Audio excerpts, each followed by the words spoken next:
Hi everyone, welcome back. So today we are mucking out some more sheds. We're mucking out the sheds today to get ready for winter time, because we'll have the cattle back in the yard and we'll be housing them with the straw which we've got out in the field.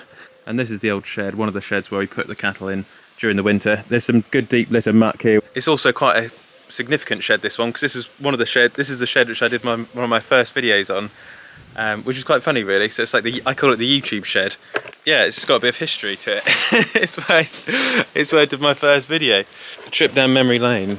And actually, since my first video, we used to have JCBs, as I'm sure a lot of you guys know. Now we're on to the Manitou, which this little 630, I always bang on about it, but it's been brilliant.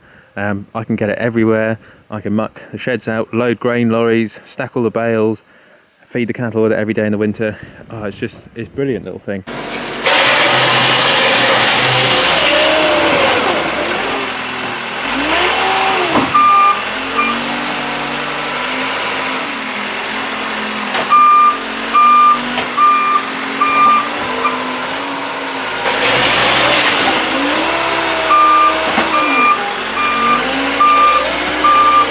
And what we're mucking out is just a farmyard manure, so it's mainly straw. It's where we bed the cattle down, which there's not a lot of nitrogen in it, but what is in there will be slow releasing. It's going to slowly release the phosphorus over the springtime and over the year ahead when we muck spread it and then plough it in. So it's actually not bad manure for this farm. Because the farmland here is so light and sandy, it's very hungry for organic matter. So farmyard manure like that is actually great, because this sort of muck will help bind the soil together, and it's organic matter which is going to go back into the soil. So without the muck, without the livestock, this farm wouldn't produce the yields it does, and it wouldn't work. So we need the livestock and we need the arable as well. So we're a mixed farm, so we do a bit of both, and the muck is very important to us. So that's why I always go on about muck. That's why we spend so much time with the cattle and with the land as well. We try to, blend the two together. Apologies for the midnight up. Hydraulic oil all over the windscreen and the windows. There was a pipe yesterday which blew, and unfortunately it's gone all over the tractor. We're just going to muck the rest of this shed out today. On Monday we're cutting the rest of the silage, which is we call the 9 acres field, and I've got the wrapper all set up now, so I can make the last 50 bales reasonably well, hopefully, and we'll go from there.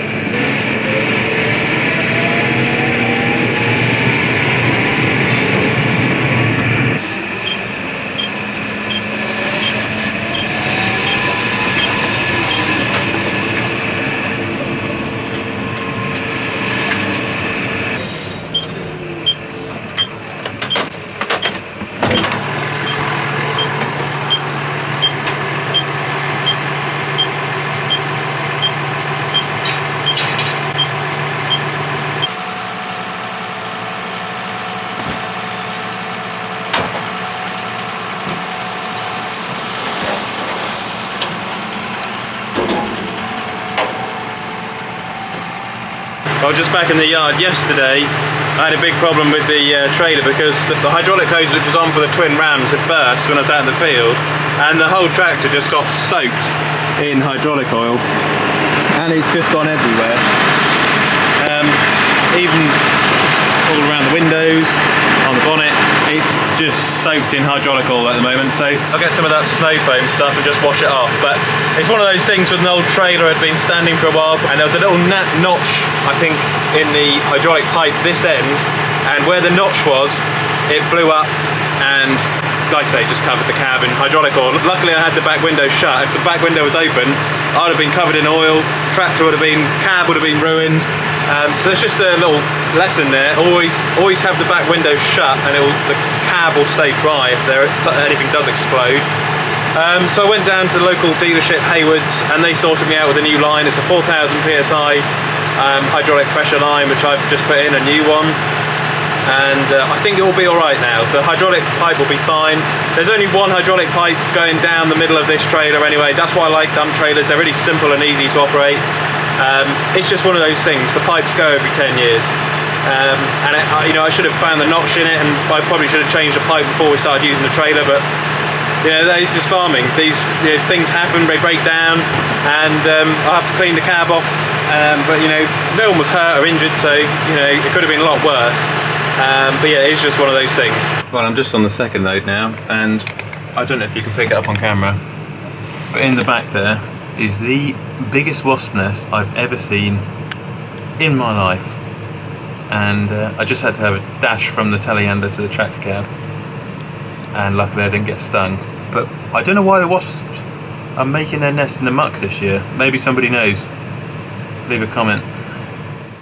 Alright, so I've done quite a few loads this morning. I've just had my lunch, and as you can see behind me, the tractor's now covered in snow foam because I'm just fed up of looking through the windshield with hydraulic oil everywhere. But that's just one of those things from yesterday. So I've got my sponge, I've got the soap on, I'm just waiting for it to eat into the hydraulic oil, and then I'll clean the windows off. You just can't see anywhere when you're backing up into the shed.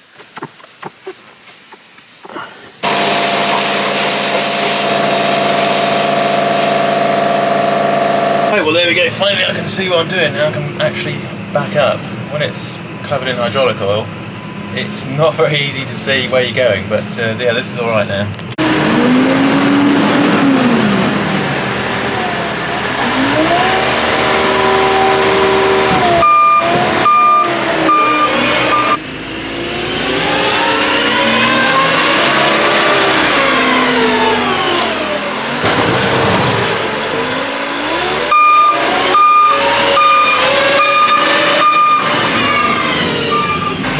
Going to drop this half load on top of the trailer just to finish it off. I've been thinking about my secondary tractor, which I want for the wrapper and roller and other jobs I've been talking about in the past, and I've been looking at the smaller little John Deere 6410, which you used to see around a lot. You don't see them around so much these days, those small John Deeres. But they're a good little tractor. I mean, I can fill this trailer up as full as I want, with the 6R on the front. But say if I did have a 6410 on this job, my secondary tractor, I've been 6330. I've been thinking about as well for a little wrapping tractor, or you could just chuck it on the rollers, the tedder, the rake, whilst the John Deere's on something else. When I finally get a mower or a baler. That's what I like, but you don't really, like I say, you just don't really see those little four banger John Deeres anymore. The little ones, the 10 series, the 6410 is good, 6310, 6210. But yeah, they're just few and far between now. But I think if I went for a 6410, I'd probably do some sort of a restoration on it, and it could join kind of the 135. It could join the rest of the classics really, the 434. But I used to have a little John Deere 6300, for those of you guys who didn't know. I used to love that little tractor. Those 4-banger 6 Series John Deeres just have so much character, which sadly the new ones just don't seem to have anymore somehow. So yeah, maybe a 6410 or a 6310 will be the secondary tractor a lot of you guys have been talking about and asking about. Or like a 6330 Premium, they're nice. They're nice.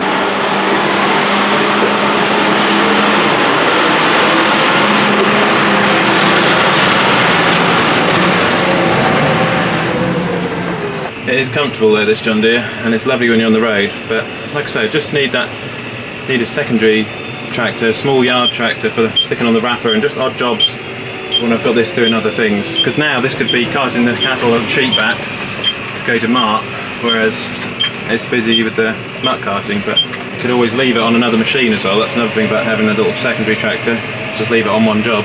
The reason why I say we'd like the 6410, something with not many electronics, is because this one's got loads of electronics, too many electronics really.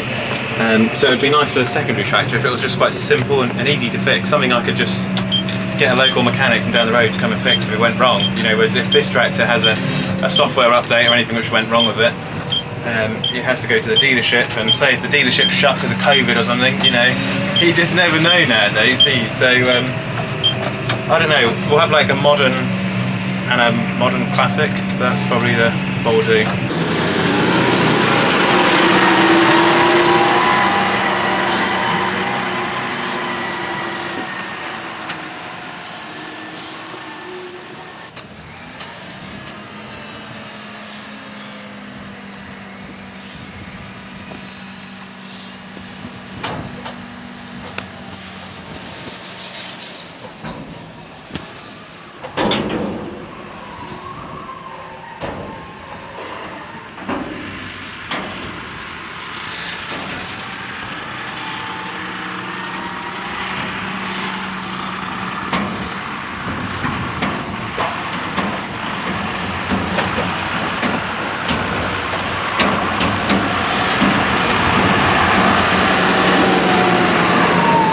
Right, well I've cleared up most of that side on the left. I've just dropped the muck grab off, as you can probably see over there.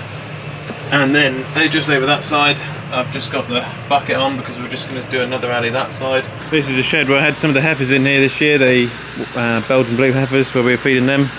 It's, again, just a deep litter shed.